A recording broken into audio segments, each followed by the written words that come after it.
ముఖ్యంగా ఈరోజు అర్జున్ ఆ సంఘటన జరిగిన తర్వాత స్పందించిన తీరు మీద కూడా విమర్శలు వచ్చినాయి. గతంలో ఎంతోమంది హీరోలు, చిరంజీవి గారు కానీ ఎంతోమంది ఉన్నారు. ఇలా ఏదన్నా జరిగితే వెంటనే స్పందించడము, మీడియా ముఖంగా వాళ్ళకి ఇలా జరిగినందుకు చింతిస్తున్నామని చెప్పడము, ఆ తర్వాత అవసరమైతే వెళ్ళి పరామర్శించడము, పరామర్శించే వాళ్ళు అవసరం కాదు, వెళ్ళి పరామర్శించి నేనున్నానని ఒక భరోసా ఇవ్వడము, ఇలాంటివన్నీ జరిగాయి. కానీ అల్లు అర్జున్ విషయంలో అది జరగలేదు. 3 రోజుల తర్వాత ఏదో మొక్కుబడిగా ఇంత ఇష్యూ అయినాక నష్టపరిహారం ప్రకటించారు తప్పితే కనీసం అక్కడికి వెళ్ళి వాళ్ళని చూసే ప్రయత్నం కూడా చెయ్యలేదు అని అనేది అంటున్నారు. అంటే నేను ఇందాక చెప్పినట్టమ్మా, అసలు మేజర్ ప్రాబ్లము చూస్తానికి వెళ్ళటం తప్పు, వెళ్ళక్కర్లేదు నా ఉద్దేశంలో. ఎందుకంటే ఇప్పుడు ఇతను వెళితే మళ్ళీ సేమ్ ప్రాబ్లం, జనం ఎగబడతారు, అక్కడ మళ్ళీ ఏమన్నా చచ్చిపోవచ్చు. ఏం ఎలా వేరేలాగా తయారైపోయింది ఈ మధ్య.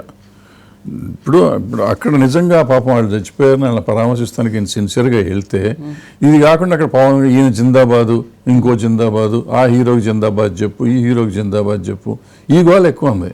ఇప్పుడు అతను వెళ్ళేది ఎందుకు, వాళ్ళ పాపం పిల్లడు దెబ్బతిన్నాడు, అమ్మాయి చచ్చిపోయింది, పరామర్శిద్దామని. ఆ పని ఆయన చేయనిస్తారా? మీరు వెళ్ళలేదని మీరు అంటున్నారు, వెళ్తే ఇలా చేయనిస్తారా? మీరు చెప్పండి, ఆలోచించి చెప్పండి, ఎవరైనా చెప్పమనండి. జరుగుతుందా ఈ రోజుల్లో? లాస్ట్ 10-15 yearsగా మీకు ఎన్ని చావుల దగ్గర ఎవరిని వస్తే ఏం కేకలేస్తున్నారో మనం చూస్తున్నాం. మరి ఎట్లా అది? ఇది హర్షించాలా? ఆయన రాలేదని మనం ఇప్పుడు పోట్లాడాలా? పోనీ స్పందించడం కూడా కొంత ఆలస్యంగా స్పందించాడు, 3-4 రోజుల తర్వాత అనేది కొంత అది ఉంది, ఉండొచ్చు. ఆయనకి ఏం తెలిసిందో తెలియలేదో అవన్నీ మనం అనుకుంటాం, కానీ తెలియకపోవటం అనేది జరగదు, తెలియకుండా ఎట్టుంటుంది, తెలుస్తుంది. బట్ ఆయన స్పందన వెంటనే చేస్తుంటే బాగుండేది.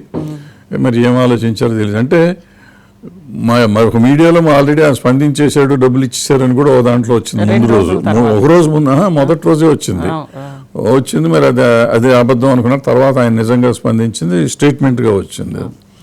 సో లేట్గా స్పందించడం తప్పే నా లెక్కలు. తప్పంటే బాధ్యత తీసుకోవాలి, తీసుకుని ఉంటే బాగుండేది.